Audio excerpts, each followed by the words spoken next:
Lo anticipamos hace un rato y ahora se está haciendo realidad esta profecía que planteamos directamente, y es la llegada de Miriam Gómez a los estudios de Vorterix Generación Perdida. Bienvenida. Gracias, buen día. Hay mucha gente esperando esto. ¿Verdad? Estaba Jennifer recibiendo muchos mensajes preguntando, che, ¿cuándo va Miriam? ¿A qué hora es Miriam? Quiero escuchar a Miriam. Así que bueno, la gente que te escucha claramente quiere escucharte de vuelta. Interesante la expectativa, ¿no? Para temas que están siempre tan negados e invisibilizados. Me llama la atención, ¿no? Que la gente esté ahí cuando toda gran parte de la historia argentina fue negar nuestra existencia. Pero también para eso estamos, ¿no? Hoy acá, para empezar a develar esos velos. Bueno, Miriam es activista y referente afroargentina. Conoces un montón de orígenes, un montón sobre la historia afro, pero también me imagino sobre la historia argentina, que muy pocas veces los argentinos la relacionamos entre sí, ¿no? También. Bueno, sí, justamente ese fue mi trabajo a lo largo de toda mi vida. Haber sido primero alumna y estudiante en escuelas públicas y no verme reflejada en nada, en ningún libro, en ningún texto, en ninguna charla, por un lado. Y por otro también en los medios de comunicación. Lo que me llevó a investigar, más allá de mi propia comunidad, a la que yo pertenezco, que es la comunidad caboverdiana, que está geográficamente ubicada en los puertos de Buenos Aires y otros puertos de la Argentina, y que tiene toda una serie de trabajos, tesis, tesinas, sobre nuestra inserción en la sociedad. Pero faltaba la otra parte, ¿qué pasaba con los afroargentinos, los históricos, los que habían llegado antes que nosotros? Y es lo que empecé a investigar desde muy joven, ¿no? Y de alguna manera, justamente todos estos años que pasaron estudiando e investigando me llevaron a descubrir muchísimas cosas, y que en realidad esa historia estaba ahí nomás a la vuelta de la esquina. No era otra historia, no era algo desconocido ni algo lejano, no era el continente africano en otro planeta, era el continente africano en la Argentina, en La Matanza, en Moreno, en Merlo, en Morón, si hablamos de Buenos Aires, pero te hablo de Entre Ríos, del Chaco Negro, de Córdoba Morena, de Salta. Los afrosalteños son muy, muy empoderados y políticamente comprometidos también. Corrientes, con Cambacuá, en fin, hay toda una presencia negra en todas las provincias argentinas que ahora está luchando por renacer, revivir y rescatar, ¿no? Esas raíces tan negadas. Y ese es mi trabajo, entre otras cosas, ¿no? Estamos todos callados ya. Sí. Esto arrancó hace 2 minutos, estamos todos como así, escuchando. Es que es muy interesante, y también me parece que es muy interesante. A veces también cuesta y uno genera como una resistencia, pero es interesante darse cuenta el mundo real donde uno vive y de qué lado de qué lado te encontrás, ¿no? Y qué aportás vos a la sociedad, qué aporta uno, me refiero a mí en este caso, escuchando lo que decís y lo que ya tanto conocí a través de Jenny, de Luis y de diferentes cuentas de Instagram que sigo, que hablan de un montón de realidades que uno desconoce. Y eso es lo que me llama la atención. Yo nací y crecí en la Argentina. Tengo 57 años, así que tengo muchos años encima. Y todo el tiempo mis compatriotas desconocen esta realidad, entonces no me conocen a mí. Porque yo fui a la escuela, fui al jardín, fui a la primaria, a la secundaria, estudié. Y todo el mundo me repite esto que vos me estás diciendo, que me llama poderosamente la atención, porque es algo que está a la vista, aparentemente, que convive con nosotros, que es la comida que comemos, las palabras que hablamos, la religión que profesamos. Eso, la literatura que leemos está atravesada por lo afro. El siglo XIX argentino es afroargentino. El tango nació con los afrodescendientes. La literatura que circulaba en el siglo XIX en más de 20 periódicos de la comunidad negra no puede ser desconocida tan livianamente. Las comidas, el asado argentino, las achuras son un rescate que las negras achuradoras sacaban de los mataderos porque eso era desechado, ¿no? Recuerden ustedes que se aprovechaba solamente el cuero y la carne. Las vísceras, la sangre, la grasa se tiraba, y eso lo recogíamos nosotras para la alimentación de nuestras familias. Eso es hoy el asado argentino. Y ni hablar de las palabras de origen africano, ¿no es cierto? Que cada día pronunciamos. Hay un diccionario, de hecho no es un invento mío, hay un diccionario que editó la Universidad de 3 de febrero. Exactamente. El diccionario de africanismos en el castellano del Río de la Plata, tenés mina, tarima, bujía, batuque, tamango, tango, candombe, milonga, chongo. Bueno, infinidad de palabras que usamos todos los días y no sabemos que estamos hablando de palabras de la familia lingüística bantú. Miriam, yo no entiendo una cosa. ¿Es que los historiadores que escribieron los libros para las escuelas argentinas se olvidaron de incluir a las comunidades afrodescendientes y a los negros en la historia? Se recolgaron. Qué distraído, no se dieron cuenta. Porque españoles, italianos, franceses, portugueses, te diría, que no se colgaron con incluirlos. O sea, todos los argentinos tenemos una noción de que nuestros orígenes muchas veces vienen de otras culturas y de otras comunidades. Lo que pasa es que pareciera que a veces está sesgado ese origen de alguna manera y solo lo recuperamos cuando, por ejemplo, nos encontramos en determinadas provincias donde sí podemos ver esos orígenes más arraigados. Le contaba a Santi cuando volví hace poco un viaje en Jujuy, ya teniendo un montón de conocimientos de lo que es el concepto de apropiación cultural, por ejemplo, que fue como un tema que nos atravesó mucho, tanto a Santi como a mí, blancos privilegiados, haciendo este programa.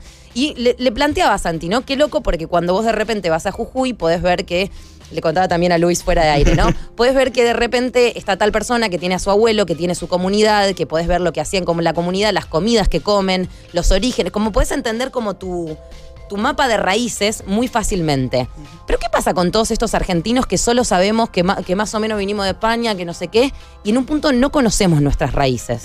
Bueno, la clave está en esto, los historiadores en primer lugar, los antropólogos, la academia en términos generales, pero también hay que remitirse, yo hago mucho hincapié en el siglo XIX, porque fue como la bisagra, es la construcción de este país como nación y se sentaron las bases ideológicas de lo que este país quería ser. Sí. Este país quería ser blanco europeo, genéticamente blanco y culturalmente europeo. Eso se impuso desde las clases dirigentes. Lo llamativo es que también las clases populares asumieron esta visión del mundo.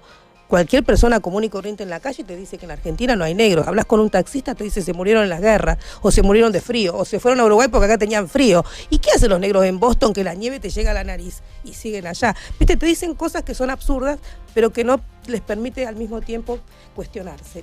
¿Es verdad que teníamos frío y nos fuimos? ¿Es verdad que nos morimos todos en las guerras? ¿Y las mujeres que no fueron a la guerra? ¿Y los niños que quedaron? ¿Y las camperas que se puso la gente cuando tuvo frío? Exactamente, el fueguito que armó. Claro.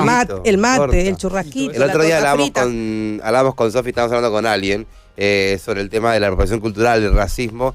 Bueno, una persona que estaba muy en desacuerdo, que decía que en Estados Unidos hace 5 años ya habían dicho que era una pelotudez lo de la apropiación cultural. Y con Sofi escuchábamos y veíamos cómo se iba acercando al comentario de en Argentina no hay negros. Iba a caerse en el pozo. Que no lo diga. Que decía que no lo diga. Sí. Estaba muy cerca y termina diciendo, es que en Argentina no hay negros. Y yo estoy pensando, no. Bueno, hay un juego muy fácil que lo inventamos acá en Generación Perdido, capaz ya existía, que es caminar por la calle y jugar a ver cuántos negros ves por día y se termina ese discurso directamente. Pero también hay un tema de a quién vos definís, creo, como negro o como negro. Porque lo que nos dijeron es, no, la gente que viene de Nigeria está viniendo hace muy pocos años y por eso es que todavía hay pocos. Entonces, el que no es negro como mi celular, no es considerado entonces... Claro, ese es otro prejuicio. ¿Qué es lo que es ser negro en la Argentina hoy? Ser negro en la Argentina hoy no es ser esa imagen estereotipada de Kunta Kinte de la serie Raíces, que es una persona con la melanina muy marcada y en taparrabos la mayor parte del tiempo y balbuceando.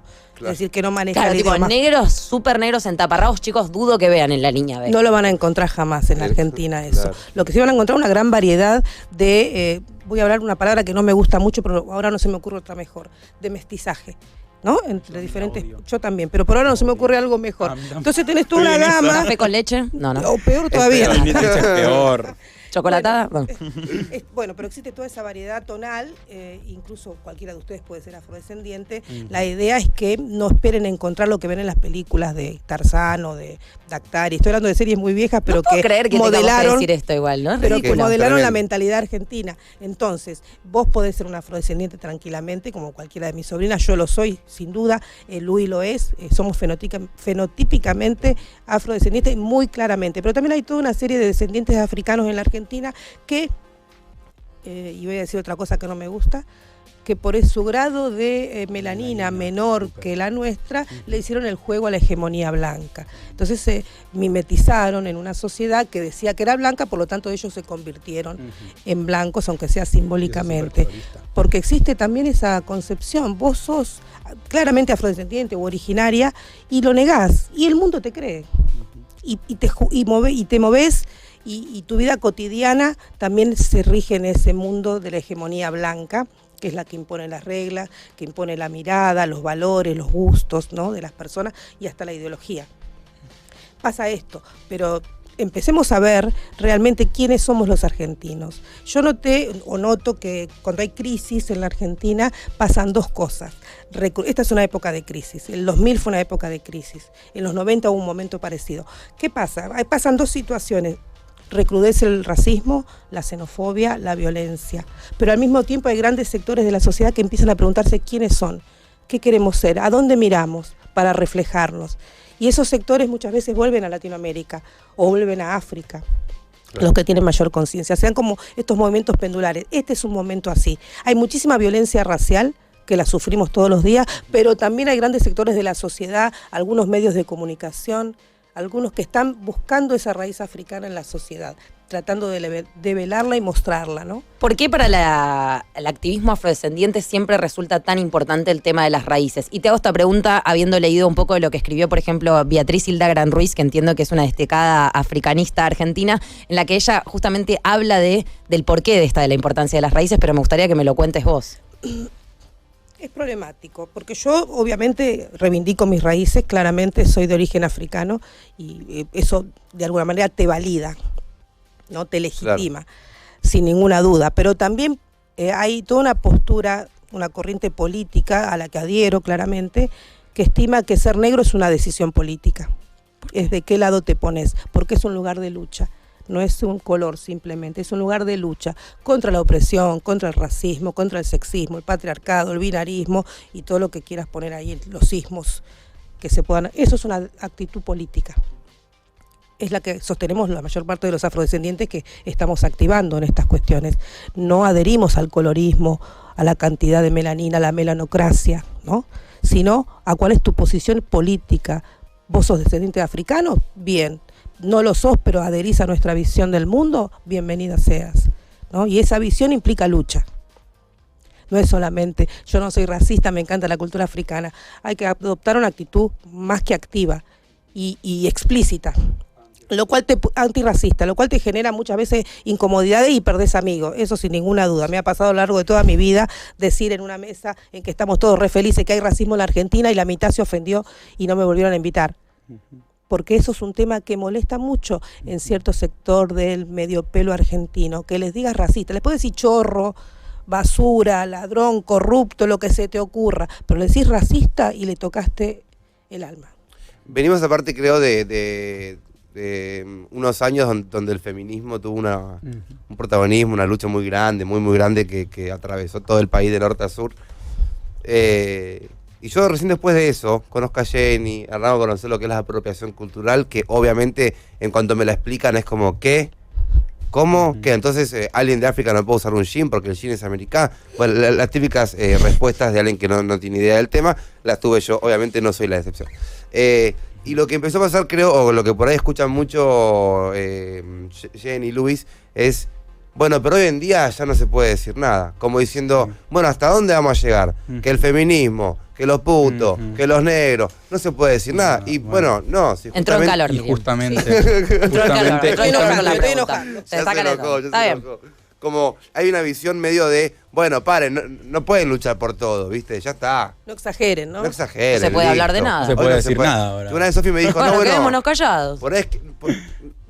O sea, no es solamente que hoy no se pueda hablar de nada, sino que venimos de muchos años donde se pudo hablar de todo, ¿no?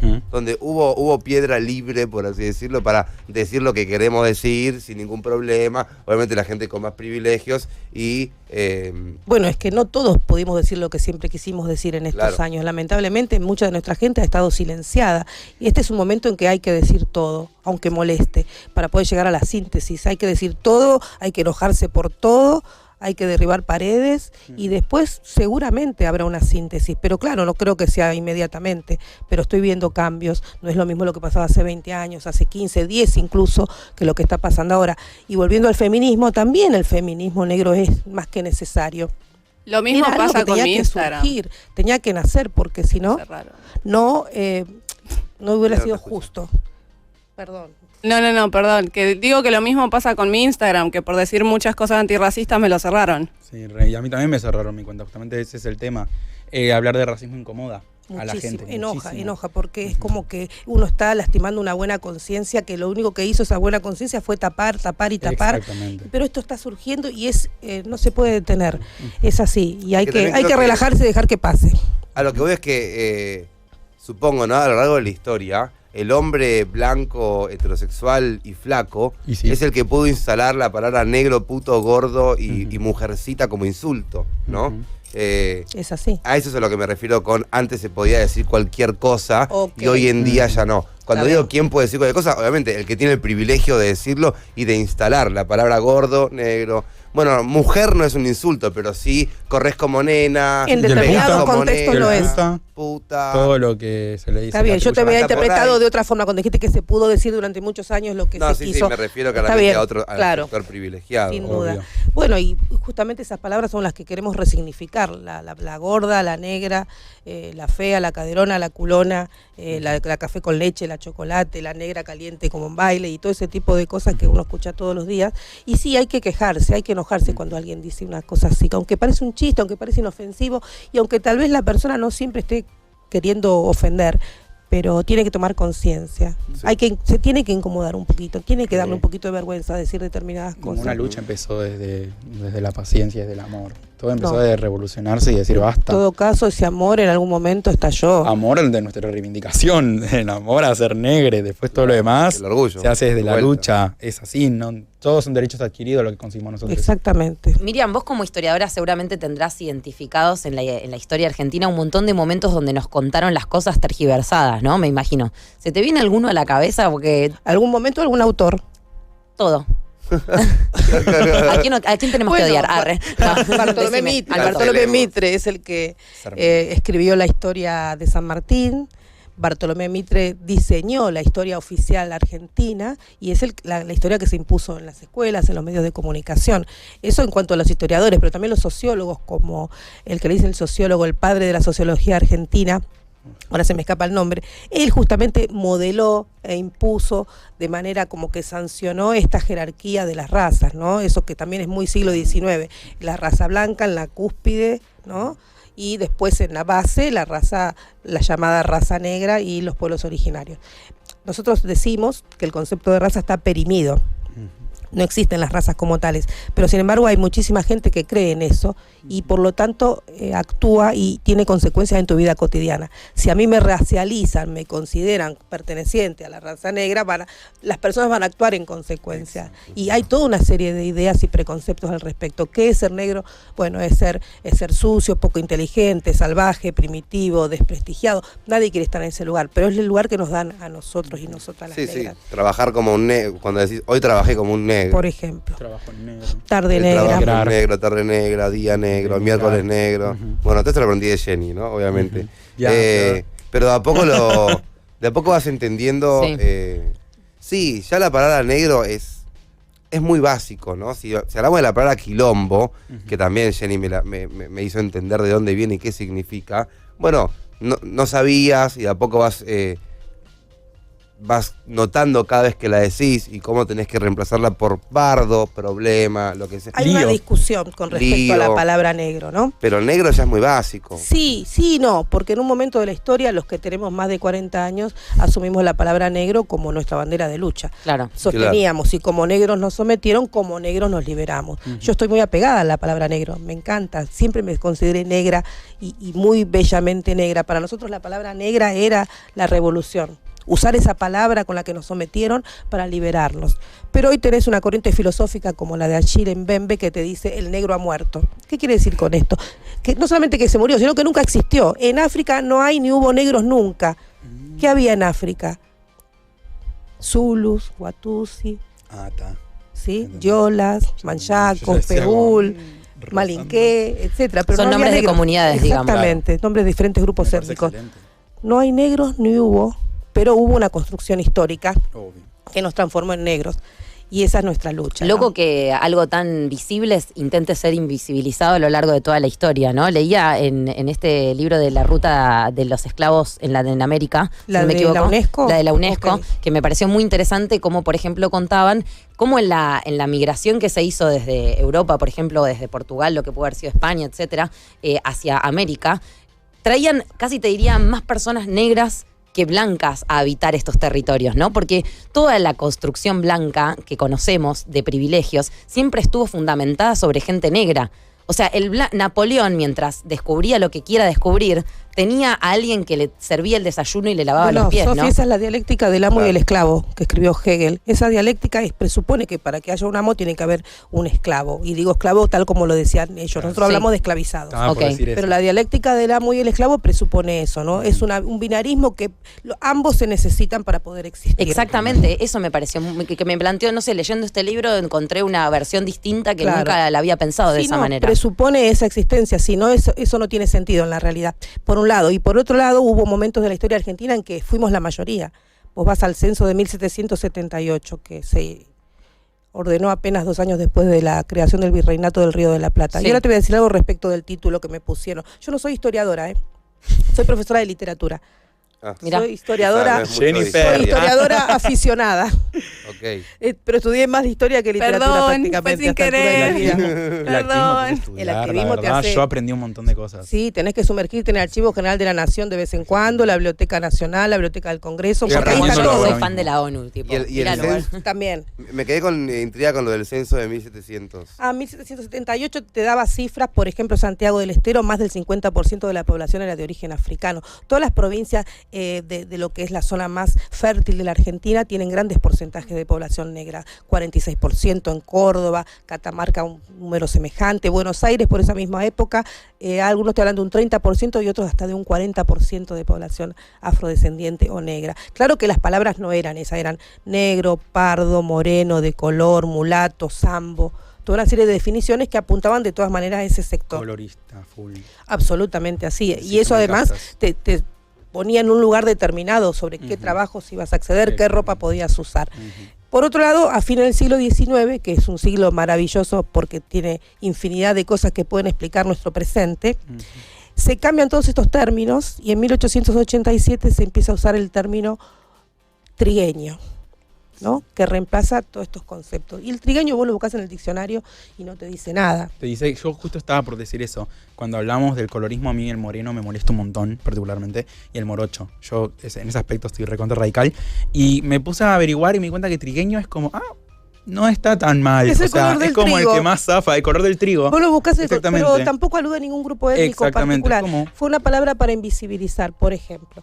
A lo largo del siglo XX, nuestras madres, probablemente tu abuela, en el documento de identidad ponían el Sí, te iba a decir eso, porque ¿Viste? justamente antes de la existencia de las fotos, en los documentos se referían a todas las descripciones físicas de las señas personas. particulares, nariz aguileña, Claro. cicatriz en tal lado, color cutis trigueño. Sí. ¿No? La mayor parte eran trigueños, un número importante eran blancos y muy poquitos eran considerados negros. Entonces, sobre esa base se construye también una idea de que La identidad. hay tan pocos, ¿no? Tan pocos negros en la Totalmente. Argentina. ¿Para qué nos vamos a preocupar Un si no beso existen? Qué buena para mi abuela, que su explicación. documento es 3 millones. Wow. Igual Sí, que mi chica. mamá. ¿En serio? 3 Y millones. mi mamá figura como trigueña y mi papá, claramente negro, figuraba como blanco. Vos fijate cómo se puede tergiversar la realidad. ¿Y eso por qué te parece que figuraba como blanco? ¿Para salvarlo a él? Lo digo entre un millón de comillas para los que no están mirando. Para crear la ilusión de que la Argentina ya se había convertido Claro. en blanca. Para Ahí invisibilizarlo Es que el una número vez era, más. claro, porque el número de negros reales no, en el censo era tan pequeño que bueno, ¿para qué no existen más? Ya prácticamente ganamos, desaparecieron. ¿Sí? Claro. O sea, estaban como los que eran negros, como que era innegable, por así decirlo, que eran los muy poquitos, y después estaban todos los trigueños, Y los blancos. Wow. que eran un montón, y los blancos, que igual eran Digamos serían que más el los censo trigueños. venía, los registros venían a validar una ideología ya impuesta. Mirá, hacia acá están los números, ¿no? El censo lo dice. Bueno, esa fue nuestra lucha todo el siglo XX, la lucha por la inclusión en los censos. Lo conseguimos en 2 instancias. El año 2005 llevamos a cabo una prueba piloto de medición de la población afrodescendiente por autopercepción.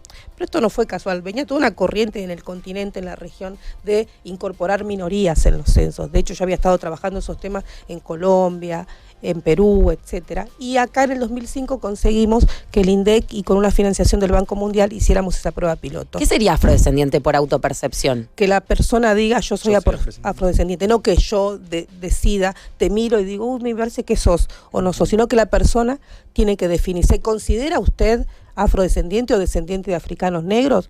Sí, no sé. La respuesta en aquella encuesta... ¿Se le hizo a todo el mundo o solo a la...? No, fue una prueba piloto. Ok. Se hizo en Santa Fe y en Buenos Aires. Ok. Y la cifra que alcanzamos fue del 5%, que puede parecer poquito, pero el 5% en ese momento representaba casi 2 millones de personas. Exactamente. Y solamente en 2 provincias estamos Y solamente hablando. en 2 provincias, ¿sí? Así que el Cuando vos siguiente contás que, paso... por ejemplo, ¿qué dijiste? Santiago del En Estero. Santiago del Estero hubo mayoría en Sí, determinado había, momento, así incluso que dentro de Santiago había pueblos donde el 90% de la población era negra. ahí es imposible que se haya invisible. Y hoy, o sea, y hoy en día vos vas a Santiago, te encontrás con pueblos como San Félix, Pozo Hondo, La Guanaca, el Bobadal, población afrodescendiente y asumidos como tales, negros santiagueños, afroindígenas, si te parece. Miriam, sos muy clara explicando todo esto y da mucho placer escucharte. Del otro lado habrá gente escuchando, también no, te mirando. calmás, Miriam. Yo la quería calmar en algún momento a Miriam, ya lo hice. Para mí hay dos grupos grandes de los que están mirando o escuchando. Los que apagaron todo porque dijeron no quiero escuchar esto, y los que dijeron me interesa, y al escucharte creo, igual que con Luis y con Jenny, la cabeza a poco, no sé si quiero decir se te abre, pero un crack en la cabeza se Espero genera. espero que sí, confío imaginaba plenamente en eso. Te agradezco por estar acá y también a los que se quedan escuchando e informándose un poco más. Hay que ir a una tanda, pero volvemos, así que Dale, quédense del otro me lado, quedo que por ya acá. venimos con Miriam, con Luis en esta semana Afro en Generación Perdida. Olis. Bueno, pueden sumarse 11 40 41 9660 en nuestro WhatsApp. Nosotros estamos arrancando esta semana afro acá en La Loye. En un rato, si Miriam tiene ganas, nos puede contar un poco qué es lo que pasó el 8 de noviembre, que hace que sea un día tan importante y mediante el cual nosotros estamos organizando este especial aquí en Generación Perdida. Sí, pero llegó un audio ya. Dale, así que La Loye ya está participando. Miriam, active el auricular. A Please. ver qué dice Ahí La va. Loye. Hola chicos, quería mandarles saludos muy grandes a Miriam Gómez, quien fue mi docente de literatura en el secundario, y siempre tuve una estima muy grande por ella, y siempre que me la pude cruzar en los colectivos se lo dije. Muchas gracias por llevarla al programa. Por favor. Gracias a vos, pero no me dijiste tu nombre. ¿Vos sos el que después se dedicó a cine? Amo. A partir de una novela que leímos en la escuela, la de acerca de Federer. ¿Sos vos? Yo No, bueno, te va a contestar en un rato en un Ok. audio, pero acá también hay otro estudiante, Tuli, ya te lo nombré, Sí. y le agradecimos por Twitter que también escribió y dijo que fuiste su profesora en la secundaria. Y qué hermoso, ¿no? Tener acá, lástima que nosotros no fuimos tus alumnos, pero alguien que le cambió la vida a tanta gente y a través de clases de literatura que, o sea, ¿hay algo más lindo que una buena clase de literatura? Y que tu profesora sea una mujer negra, ya es Ya. todo un tema. Que entre en el aula y que la profesora es negra y que dé literatura, una de las materias más odiadas, junto con matemática, y poder revertir esa situación. ¿Y esto para qué sirve? La pregunta del millón. Y bueno, yo les digo, la literatura es como una lamparita. Te ilumina todo lo que estás viendo y lo que estás haciendo. No te sirve para nada en especial, pero te ilumina para entender todo lo que tenés alrededor. Lecturas copadas para gente que por ahí está en la secundaria y nos está escuchando en este momento, o que ya la terminó y que a vos te parece que pueden resultar una instancia interesante para abrir la cabeza. En términos generales, yo siempre recomiendo la literatura de nuestro continente, la literatura latinoamericana y en español, porque es la lengua que hablamos y que nos enseñaron. Sí, en la que fueron escritas esas obras. Exactamente, También, ¿no? entonces recomiendo todo lo que es literatura en español y por supuesto que en términos históricos no podemos pasar por alto a Eduardo Galeano. Las venas abiertas de América Latina es un libro fundamental. No es literatura, pero yo lo daba como un texto a leer obligatorio, ¿no? Y por supuesto Pablo Neruda si te gusta la poesía, ¿no es cierto? Y García Márquez si te gusta la narración. Pero básicamente digo, para abrir cabezas y entender un poco nuestro continente, Las venas abiertas es como el punto de partida. Y después hay mucha otra literatura, pero digo, para empezar a leer, eso es fundamental. Ay, sí. Y si hablas otros idiomas, ir directamente al continente africano, sin ninguna duda. Ok. Hay una literatura muy interesante en el continente africano. Sí, Ya sí. estoy en una clase, ya me siento en una clase. ¿Es verdad que el primer presidente de Argentina fue negro? Sí, claro, Bernardino Rivadavia. Le decían el doctor Chocolate. Pero Que ya me lo dijo Jenny, me lo dijo Luis, me lo Pero dijo no- Jenny de vuelta. Pero no lo puedo creer. vos, pero ¿viste algún Sos la falsa retrato de... historiadora que lo Que fue comprueba. blanqueado, fue blanqueado. ¿Viste alguna vez retratos de Rivadavia? No, sí, no. No, es una hoja blanca con renglones, ¿no es eso? también. Ah, ok. Ese fue un poquito después. Ok. Son sus hijos eso. Pero sí, claro, era descendiente de africanos. Su mamá era negra. Pero bueno, él jugaba es decir, decimos nosotros en términos fue un traidor a su raza. Jamás reivindicó su origen, ni a su gente, ni hizo nada por la gente de la comunidad que la estaba pasando mal. Así que lo único que nombramos de él es eso, que fue el primer presidente y que no se dice en ningún lado. Pero por lo demás no nos enorgullece para nada. Claro. Para nada. Qué difícil. ¿Hay más personas de la historia argentina que hayan sido negras y no lo sabemos? En el colegio no nos los dijeron o lo ocultaron. Respecto de políticos, en el siglo XIX, en el siglo XX tenés, por ejemplo, el ministro de Salud del primer gobierno de Perón, Ramón Carrillo, era negro, claramente él, y un gran sanitarista. Cipriano Reyes, un gran armador, un sindicalista armador del 17 de octubre, entre otros, también era negro. En la música o en el arte tenés Horacio Salgán, que murió no hace mucho, a los 100 años. El abuelo de Carmen Barbieri, que era uno de los guitarristas de Carlos Gardel y que murió en el accidente. Mira. Ferreira, un cineasta que hizo la primera película que significó el pasaje del cine mudo al sonoro, también era afroargentino. Se me ocurren estos, ¿no? Pero sé Griselda Gambaro, que es una dramaturga también de origen afro. Cabral, ¿es verdad? Sí, es el verdad. Soldado heroico. Juan Bautista Cabral, sí, es verdad. Es verdad, lo que no creo, no estoy muy segura, no encuentro muchos datos, encuentro incluso contradicciones, es la figura de Falucho. Mira. Y también me genera más dudas porque fue Bartolomé Mitre el que lo reivindicó. Entonces, como yo no le creo nada a Mitre, ya lo pongo en duda, Falucho. Sin embargo, tiene una estatua acá en Y una calle importante de Mar del Plata. Sí, ¿no? Mira, esa no la tenía. Entonces descreo un poco de Falucho. Me parece que fue un invento que mientras por un lado decían que los negros habíamos desaparecido, por el otro crean una figura. Jennifer me mandó acá. A ver. La Mona Jiménez. La Mona Jiménez es de origen africano. Sí. En algún momento lo asumió, después no lo volví a escuchar diciéndolo, pero él editó, en aquel momento era un cassette, hace como 30 años, una serie de temas que se llamaban Raza Negra. Mira. Lo tengo. Él se reivindicó en ese momento como tal. Después no lo creo. Es el cassette que se guardó. Sí, de la Mona. Además tengo miles Hay un de audio cassettes. de La Loye para escuchar. A ver qué dice. Sí, Miriam, exactamente. Soy yo quien después se dedicó al cine gracias a que me hiciste leer acerca de Roderer de Guillermo Martínez. Gracias por todo, gracias. Gracias a vos por recordar. Yo pienso que me odiaban a veces. No. Que no me querían ni ver cuando tenía que darle los verbos irregulares y qué sé yo. Pensé que me odiaban, pero así que me alegro de que no haya sido así. Yendo más a la actualidad, en vez de la historia, vos, todos los movimientos que está viendo en la juventud, de vuelta voy a hablar de Luis y de Jenny, que son las que están acá, ¿no? Básicamente, pero hay un montón. ¿Te da una esperanza? ¿Ves un cambio? Lo que está pasando hoy Claro, a lo que está absolutamente. pasando antes, Sí. o siempre hubo una lucha que nunca llegó a nada. Bueno, las dos cosas. Siempre hubo una lucha que no se vio. Y Ok. también siento que esa lucha está dando sus frutos hoy. Siento que estos chicos y estas chicas no salieron de la nada, de un repollo. Tal vez ellos puedan pensar que están haciendo un camino solos y solas, pero en realidad hay toda una serie de antecedentes, como yo tampoco nací de un repollo, sino que me considero heredera de María Remedios y de tantos otros negros y negras que lucharon. Creo que estos chicos y chicas también son eso, son un brote de esas semillas que plantamos antes. Lo que a veces me sorprende gratamente es que son muchas, no sé, bueno, muchis. No había tantos cuando yo era joven. ¿Porque tenían más miedo? O no los veías. Claro. No, digo del activismo. Ah, ok. del Está bien, activismo. está bien tu pregunta, me hiciste caer, ¿eh? A ver Está quién. muy bien tu pregunta. Exacto. Había gente en el activismo, pero había menos cantidad y muchas menos mujeres, claramente. Bueno, ahora es hermoso, yo al revés, Sí. yo veo un montonazo de mujeres y me parece excelente.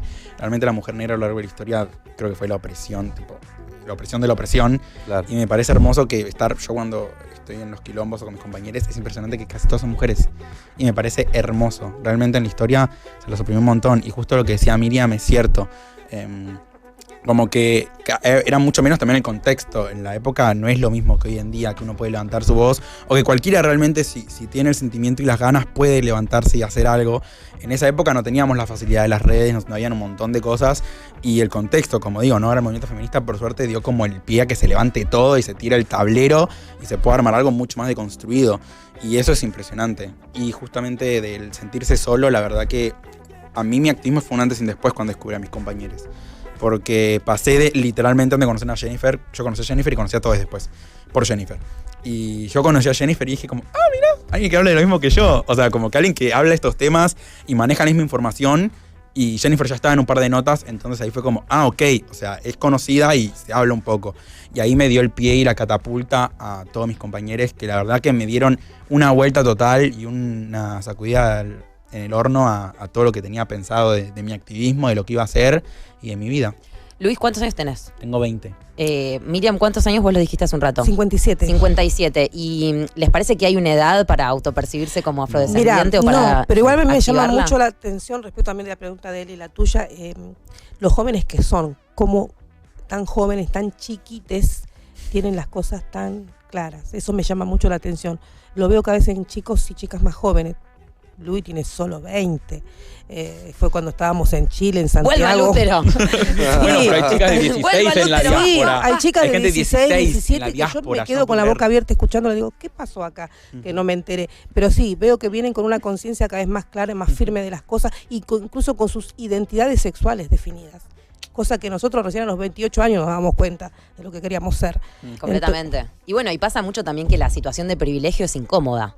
Para hay toda una generación creciendo incómoda desde el lugar de los privilegios, diciendo, qué loco, tengo un montón de privilegios, no los quiero aprovechar porque sé que si los aprovecho voy encima de otras personas, y que realmente nos ayuda muchísimo tener este tipo de conversaciones y este tipo de charlas, porque nos permiten entender cómo configurarnos en un mundo que está constantemente cambiando y que no queremos nosotros legitimar un modelo mediante el cual fuimos criados también. Entonces tampoco es fácil sacárnoslo de encima. Todo esto comienza porque fue en marzo de este año que me hice trenzas afro, así que la llamé yo en ese momento, o box braids, y me encontré con Jenny intentando explicarme el por qué estaba mal que yo haga eso y cuáles eran los motivos mediante los cuales era incómodo para ella que yo utilice ese tipo de cuestiones, y así abriendo mi cabeza. Fuimos criados en una sociedad donde en general ese tipo de cuestiones no todos tenemos acceso a entender que está mal lo que estamos haciendo. Entonces me parece que este tipo de conversaciones ayudan y mucho. Y por eso también quería preguntarles si ustedes pueden recomendar a todo el mundo que está escuchando en este momento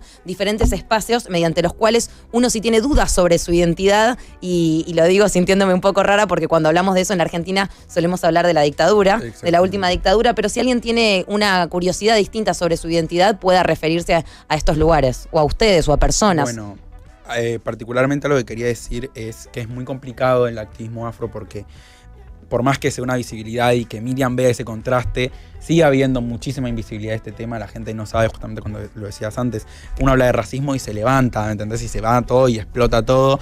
Y la verdad que es bastante jodido llevar este contexto en Argentina con todo lo que está viendo. Como dijo Santi antes, no se puede hablar de nada y es como, bueno, pero cada vez están levantando más cosas y está buenísimo cuestionarnos todo.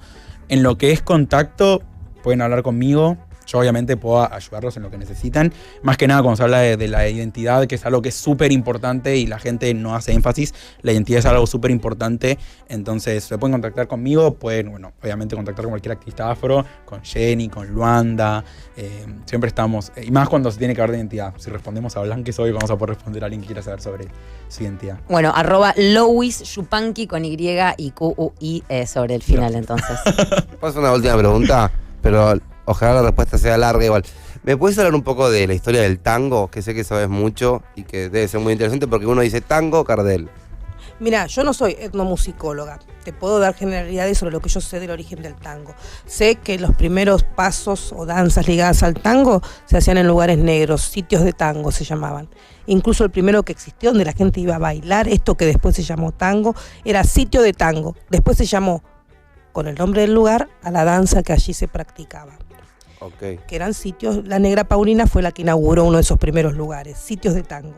En segundo lugar, los primeros tangos con firma de autor son de afroargentinos, específicamente, por ejemplo, el entrerriano de Rosendo Mendizábal. Y después tenés un poquito después, y te hablo de fines del siglo XIX, la familia Posadas, grandes letristas de tango.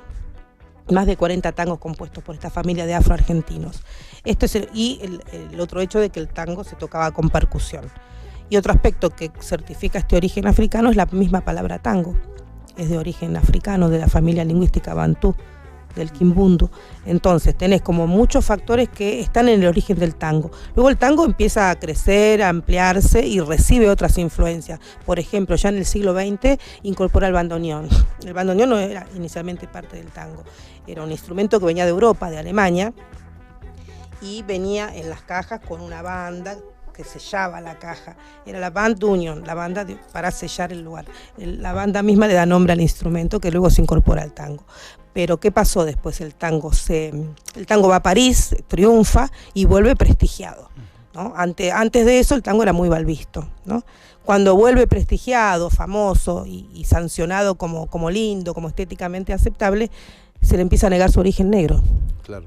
Y son otros los músicos que empiezan a hacer tango, no ya los nuestros, que son relegados, como de muchas otras profesiones, cuando la gran inmigración blanca europea empieza a ocupar esos lugares que antes ocupábamos nosotros. Bueno, algo parecido pasó con la música country en los Estados Unidos, si no me equivoco, ¿no? Por ahí no fue tan invisibilizada la gente negra en ese ámbito, porque, bueno, no sé por qué, pero entiendo que hay como un origen muy similar, sí, ¿no? Sí, siguieron, lo que pasa es que la música country luego siguió otro camino y fue apropiada por los blancos, que son las que todavía al día de hoy la practican. Nosotros seguimos con el blues, que después vino rock y otra serie de ritmos que conocemos, pero bueno, fue apropiada el country. Nosotros ya no hacemos country, pero bueno, por suerte el blues todavía es nuestro.